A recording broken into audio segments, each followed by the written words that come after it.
സംസ്ഥാന ബഡ്ജറ്റിൽ 30% അധ്യാപകർക്ക് ശമ്പളം കൊടുക്കുന്നതിനാണ് ചിലവഴിക്കുന്നതെന്ന് പൊതുവിദ്യാഭ്യാസ തൊഴിൽ വകുപ്പ് മന്ത്രി വി ശിവൻകുട്ടി അഭിപ്രായപ്പെട്ടു. ചേന്ദമംഗല്ലൂർ GMUP സ്കൂളിന്റെ പുതിയ കെട്ടിടത്തിന്റെയും 100ാം വാർഷികാഘോഷ പരിപാടികളുടെയും ഉദ്ഘാടനം നിർവഹിച്ച് സംസാരിക്കുകയായിരുന്നു അദ്ദേഹം. വിദ്യാഭ്യാസ രംഗത്ത് സർക്കാർ ഒരുപാട് പുത്തൻ പദ്ധതികൾ നടപ്പിലാക്കിയിട്ടുണ്ട്. കുട്ടികളുടെ ആരോഗ്യം, സംരക്ഷണം, മാനസികാവസ്ഥ മെച്ചപ്പെടുത്തണം. സ്കൂൾ ക്യാമ്പസിൽ മതത്തിന്റെയോ ജാതിയുടെയോ ചിഹ്നവും ചർച്ചയും പാടില്ല.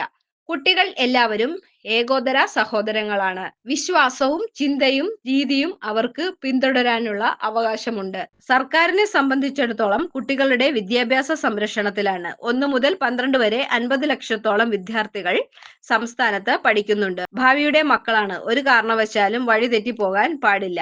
ആരെന്ത് പറഞ്ഞാലും പൊതുവിദ്യാഭ്യാസ വകുപ്പ് ഏറ്റെടുക്കുന്ന നിലപാട് കുട്ടികളുടെ വിദ്യാഭ്യാസ സംരക്ഷണ നയമാണ് നടപ്പിലാക്കുന്നത്. ഇന്ത്യ ഗവൺമെന്റ് ഒരു സർവേ നടത്തി.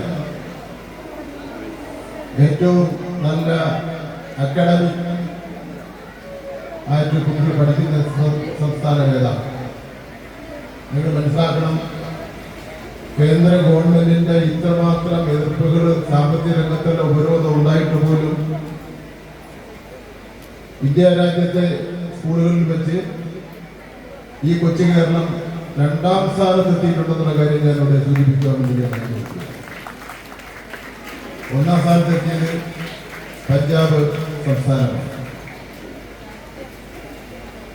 നമ്മുടെ കുട്ടികളെ സംബന്ധിച്ചിടത്തോളം അച്ഛനും അമ്മയും കഴിഞ്ഞാൽ അടുത്ത ഏറ്റവും പ്രധാനപ്പെട്ട രക്ഷാകർത്താവ് എന്ന് പറയുന്നത് സ്കൂളിലെ ടീച്ചറുമാണ്. ലിൻഡോ ജോസഫ് MLA അധ്യക്ഷത വഹിച്ചു. ലോകത്തിലെ ഏറ്റവും മികച്ച വിദ്യാഭ്യാസം സംഭാവന ചെയ്യുന്നത് കേരളത്തിലെ പൊതുവിദ്യാലയങ്ങളിലാണ് എന്നുള്ള കാര്യത്തിൽ ആർക്കും സംശയമുണ്ടാകുന്നു. കേരളത്തിലെ പൊതുവിദ്യാഭ്യാസം അത്രമേൽ ശ്രേഷ്ഠമായതാണ്.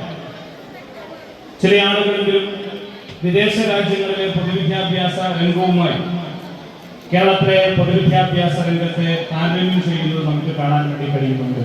മുക്കം നഗരസഭാ chairman PT Babu, advocate KP Chandini, E Sathyanarayanan, V Kunjan, A Abdul Gafoor, Ramla Gafoor, Fathima Kodappana, Sara Koodaram, M Madhu, T Deepthi, VP Muhammad Rafi, KD Sreedharan, Ali Chendamangallur, Pushparajan, KP Ahammed Kutty, TK Swamy, Tarzan Joseph, Shafiq Madayi, KP Muhammad Abdul Rahman, Benna Chendamangallur, T Abdulla master, Saifudheen Narukil, CT Ashraf, Mehbooja Siraj, O Subeesh, P Triveni, Kumari Rida Fathima, K Vasu എന്നിവർ സംസാരിച്ചു. നഗരസഭാ സെക്രട്ടറി കൃഷ്ണഗോപാലൻ റിപ്പോർട്ട് സമർപ്പിച്ചു. Today news, Mukkam.